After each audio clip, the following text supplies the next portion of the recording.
Boa noite a todos, como é que vocês estão? Tá tudo bem? Bom, meu nome é Alexandre, eu fui convidado aqui pelo Amor e Humildade do Apóstolo para poder compartilhar desse momento, proferir algumas palavras e fazer uma troca realmente, né?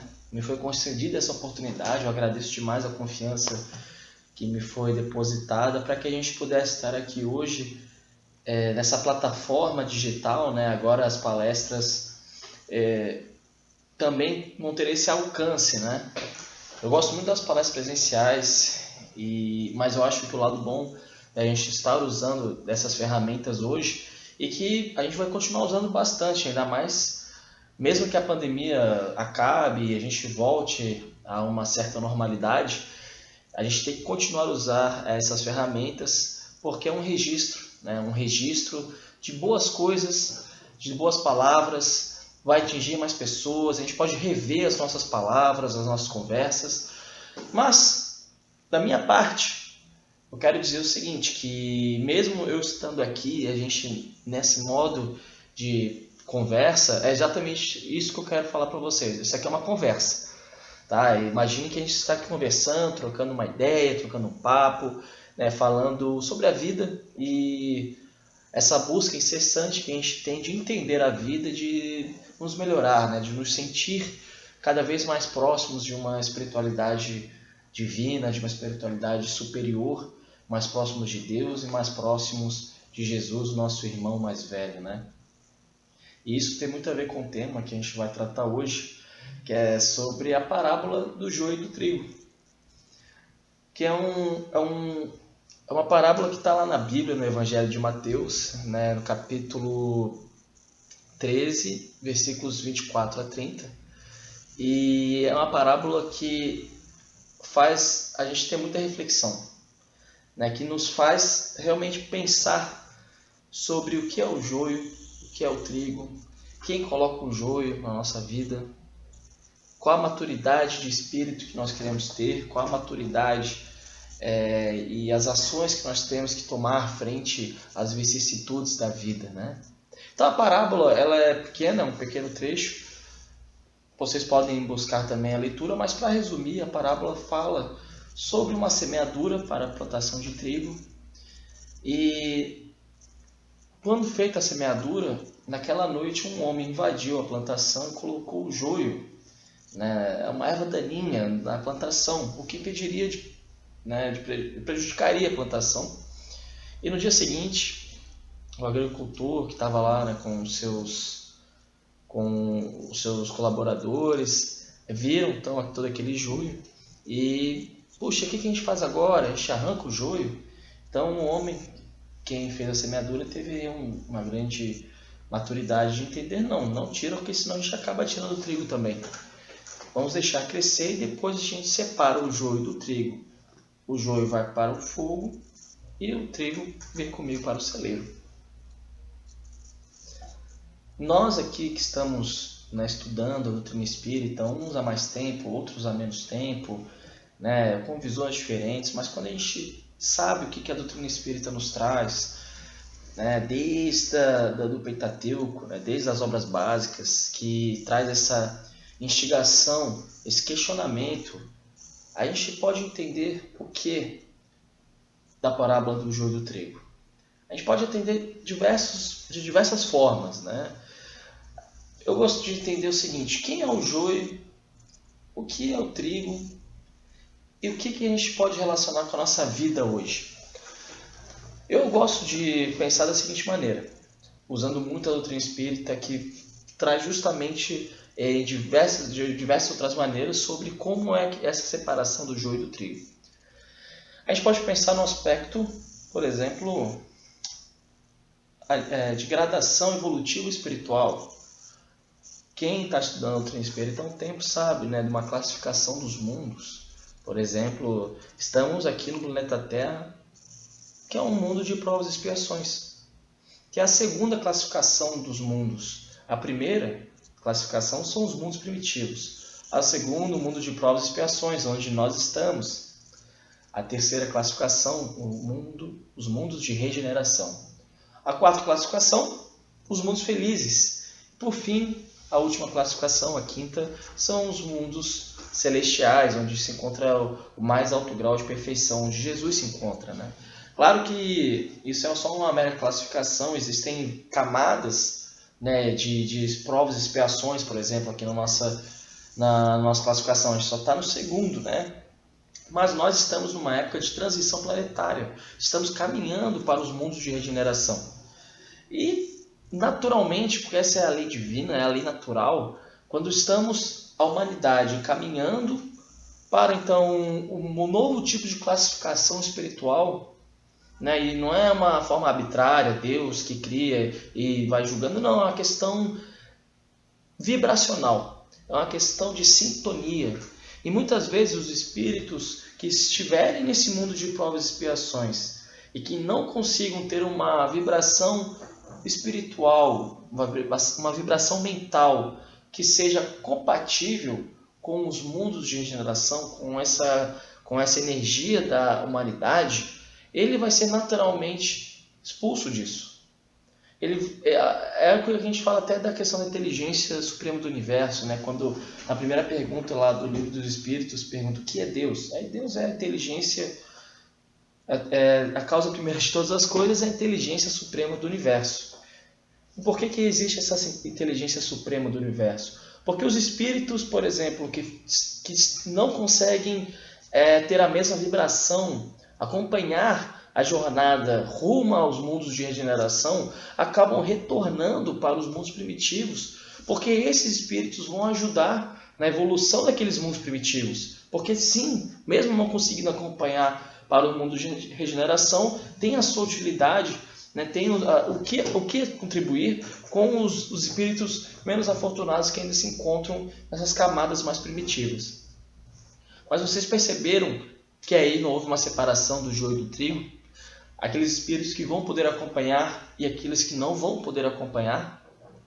Essa é uma maneira da gente pensar a parábola do joio e do trigo, nesses aspectos, vamos dizer, mais universais, do cosmos, né? Sobre essa vibração envolvendo todo o encaixe cósmico universal. Outro aspecto que a gente pode pensar na parábola do joio e do trigo, em vez de olhar, eu olhei bastante lá para cima agora, né? Agora eu vou olhar aqui para dentro. E esse para dentro que é o meu preferido, é o que eu mais gosto de refletir, de pensar, porque a gente tem muito joio e muito trigo. A gente tem muito joio e muito trigo. Nós estamos basicamente falando aqui da convivência mútua entre bem e o mal. E nós temos bastante bem e temos bastante mal também, principalmente o mal. E é por isso que agora retomando um pouco a questão da transição planetária, porque o que faz com que a gente possa iniciar esse processo de separação do joio e do trigo intimamente, para que a gente possa manter a vibração espiritual adequada para continuar a jornada evolutiva da humanidade? O que faz com que a gente possa saber separar o joio do trigo e quando separar também? Quem é que coloca o joio na nossa plantação? Quem é que coloca essa erva daninha? Então, gente, a resposta geralmente que todas as pessoas querem dar para esse tipo de pergunta sobre quem nos prejudica, por que eu não consigo evoluir, a gente tem uma tendência de apontar para o outro. Isso é a família, lá no trabalho, é aquela pessoa, né? Enfim, a gente pode falar de vários responsáveis. E pode ser que tenha sim responsáveis, né? Muitas vezes nós sofremos os erros dos outros, né? Mas a gente tem que avaliar nós mesmos. Nós mesmos é quem colocamos o joio na nossa própria plantação. Nós mesmos nos prejudicamos e nós é quem devemos fazer essa separação. Nós temos essas más tendências, esses vícios que prejudicam, né, a nossa felicidade. Então a gente tem que parar e pensar, puxa, como é que eu consigo separar isso? E se a gente pegar lá na doutrina espírita, lá nas obras básicas, né, lá no Livro dos Espíritos, no questionamento 919, Allan Kardec pergunta para os espíritos, né, qual a maneira mais prática, mais eficaz de combater o mal? E a resposta dos espíritos foi: Um sábio da antiguidade já vos disse, conhece-te a ti mesmo. Fazendo então referência a Sócrates, né, que é quem tinha falado essa frase, para que então a gente tenha a noção da importância de se conhecer. Porque como é que a gente vai saber o que é o joio e o que é trigo se a gente nem sabe o que isso representa para a gente? Se a gente não sabe quais são os nossos defeitos que a gente precisa melhorar, quais são as nossas imperfeições, a gente não sabe. Então a gente precisa saber. Como é que a gente sabe? Se conhecendo. Então, o primeiro passo para esse exercício, né, é esse autoconhecimento mesmo. Porque a gente vai ter que admitir para nós mesmos que, primeiro, somos imperfeitos, né, temos joios muito graves que precisam serem transformados, serem tirados da gente. E é um processo dificultoso, tá? É um processo muito difícil e que faz com que a gente tenha que lembrar da gente ter compaixão com a gente mesmo. Tá? A compaixão porque a gente tem que entender o nível espiritual que nós nos encontramos. Como eu falei, a gente está no mundo de provas e expiações, o mundo que muitas pessoas erram e pessoas, os espíritos, nós erramos até às vezes de maneira intencional, porque temos um vício que dá origem a todos os demais vícios, que é o egoísmo. O egoísmo é o vício radical que dá origem a todos os demais vícios. Isso ainda está muito forte dentro da gente. Quando a gente pensa o quanto que a gente sofre, porque nesse processo do sofrimento a gente foi egoísta, a gente não pensou no bem maior, a gente não pensou nem mesmo no nosso próprio bem, né? Porque o egoísmo não é assim, a gente tem que fazer até um esclarecimento, né? O egoísmo não é só o fato de eu pensar em mim. A gente tem que pensar na gente. A gente tem que se cuidar, a gente tem que cuidar da nossa saúde, tem que cuidar sim da nossa jornada evolutiva, da nossa corpo físico, do nosso intelecto, né? O problema do egoísmo é quando a gente coloca os nossos interesses próprios, né? Distorce esse interesse próprio e acaba prejudicando os outros com um objetivo de se dar bem. Então o egoísmo é uma distorção da ideia do amor próprio, por exemplo. Né? A gente precisa se cuidar, se preservar, sobreviver. Né? Até o egoísmo ele vem do instinto de conservação desde a época do primitivo, né? Que a gente tinha que sobreviver. Porém, à medida que o homem, nós espíritos, né, fomos adquirindo já uma certa independência intelectual de pensamento, a gente começou a buscar certos prazeres e vontades e o egoísmo foi se desenvolvendo nisso, que quando a gente coloca o nosso prazer acima do bem-estar geral, né? Então, a gente tem que combater o egoísmo, isso até os próprios espíritos confirmaram que é o pior vício, porque lá no 917 do Livro dos Espíritos também fala isso, né?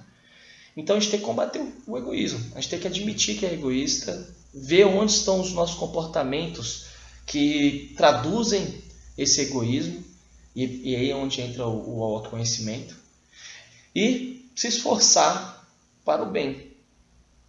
E nesse momento que a gente se esforça para o bem, a gente já está começando a separar o joio do trigo. E é um processo demorado, é um processo longo, de muitas e muitas vidas, muitas e muitas encarnações, e que ainda vai demandar assim, bastante esforço da nossa parte, tá, gente? E o esforço é a tradução da vontade, a gente tem que ter vontade de mudar também. Lembrando, claro, que a gente tem limitações, então ao mesmo tempo a gente não pode se exigir muito. A gente tem que se conhecer de tal maneira que tem que saber até como se exigir. E, gente, se nós já estamos num grau em que a gente possa se exigir, saber o que a gente fez de errado, né? Que a gente fica com a consciência pesada, às vezes, por algumas coisas que a gente faz, sabe que não deveria ter feito. Esse é um bom sinal, tá, gente? É um sinal de que nós estamos evoluindo. Porque quanto mais a gente se exige, mais a gente está prestando atenção na gente. Isso, inclusive, no capítulo 17 do Evangelho segundo o Espiritismo, item 3, tá, se eu não me engano, fala sobre o homem de bem. Nesse item do homem de bem, fala como o homem de bem é aquele que se esforça para o bem, que se esforça para praticar a lei de justiça, amor e caridade. O homem ele está o tempo todo se questionando, no final do dia ele coloca a mão na sua consciência para saber o que ele poderia ter feito melhor, o que ele poderia ter feito de bem, o que ele fez de bem para poder ser melhor no dia seguinte. E isso faz com que a gente tenha um norte e se aproxime cada vez mais. E não quer dizer que a partir do momento que a gente se esforça, a gente não vai retroceder. Vai ter bastante coisa, assim, bastante sentimento assim. Eu lembro quando, em época de juventude, né, participando dos encontros de jovens da Conreg, Congesc, Enjoy, teve bastante encontro de jovens. Sempre que eu saía de um encontro desse, eu saía assim maravilhado. Saía com o coração leve, coração bom, e aquela frase que a gente falava tanto, né? Quem dera o mundo fosse uma Conreg, quem dera o mundo fosse uma Congesc, sabe, um pedacinho do céu aqui na Terra. E eu, por exemplo, se eu estivesse nesse nível aqui de evolução, eu saía um pouquinho maior, assim, um pouquinho melhor, juro, saía mesmo. Só que a gente vai vivendo, daqui a pouco o meu nível que era estar aqui começa a baixar de novo. Eu começo a entrar em contato com circunstâncias, com situações que me fazem me afastar da minha espiritualidade. E eu começo a retroceder um pouco, me normalizo, começo a ficar um pouco mais normal, né? Só que o nível que eu vou estar depois vai ser um pouquinho melhor do nível que eu estava antes da Conreg, usando esse exemplo da Conreg ainda. Mas eu evoluí. Então vamos ter momentos que a gente vai estar bem inspirados a buscar melhorar. E vai ter momentos que a gente vai se sentir triste, que a gente vai sentir raiva, que a gente vai se sentir egoísta, que a gente vai ser crítico, que a gente vai ser competitivo, maledicente. Mas sabendo que existe um caminho a seguir e que a gente vai ter um momento de colocar a mão na nossa consciência, aí já estamos praticando bem com a gente mesmo. E aí é o processo da separação do nosso próprio joio, do nosso próprio trigo. Porque a gente vai saber agora transformar os nossos vícios em virtudes. O joio são os nossos vícios. O trigo são as nossas virtudes. São as nossas virtudes que vão nos fazer, então, seguir o caminho próximo a Deus, o caminho próximo a Jesus, nosso irmão. Lá na parábola fala que o trigo, então, vai para o celeiro. O celeiro, então, é a casa de Deus. E é o que a gente busca. Só o fato de estarmos aqui hoje, sabe, se questionando, o fato de a gente estar aqui trocando, a gente poder buscar, né, essa consciência, já é um caminho, um sinal claro de como a gente já está nesse processo de separação do joio e do trigo. E lembrando então que com a minha mudança para melhor, posso inspirar outros a mudar também, assim como eu me inspiro quando vejo outros mudando. E então com a minha transformação somando com outras transformações de outros espíritos que também estão buscando, imagine então a carga vibracional que o nosso mundo pode se encontrar.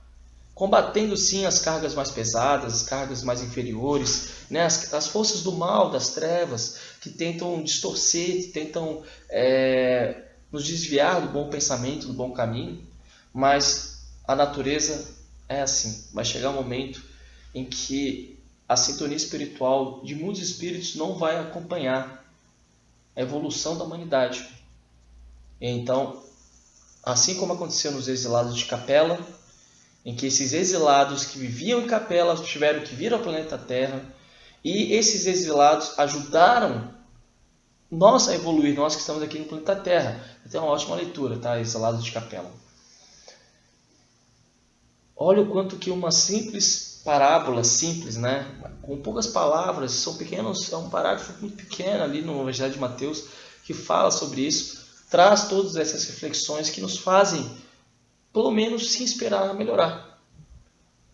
Então, gente, que a gente possa aproveitar dessas palavras, dessa história contada na Bíblia, nesse manual de conduta sobre o nosso ser, sobre a nossa vida, e buscar sempre então essa consciência, buscar esse esforço no bem, buscar esse autoconhecimento, para aí sim a gente poder transformar os nossos vícios em virtudes e nos aproximar cada vez mais do celeiro, se aproximar cada vez mais de Jesus, nosso irmão, e de Deus, nosso Pai, acompanhados de todos os nossos amigos espirituais, de todos os nossos mentores, de todos os nossos espíritos protetores, anjos da guarda, que tanto nos querem bem e que tanto ficam felizes quando estamos seguindo esse caminho.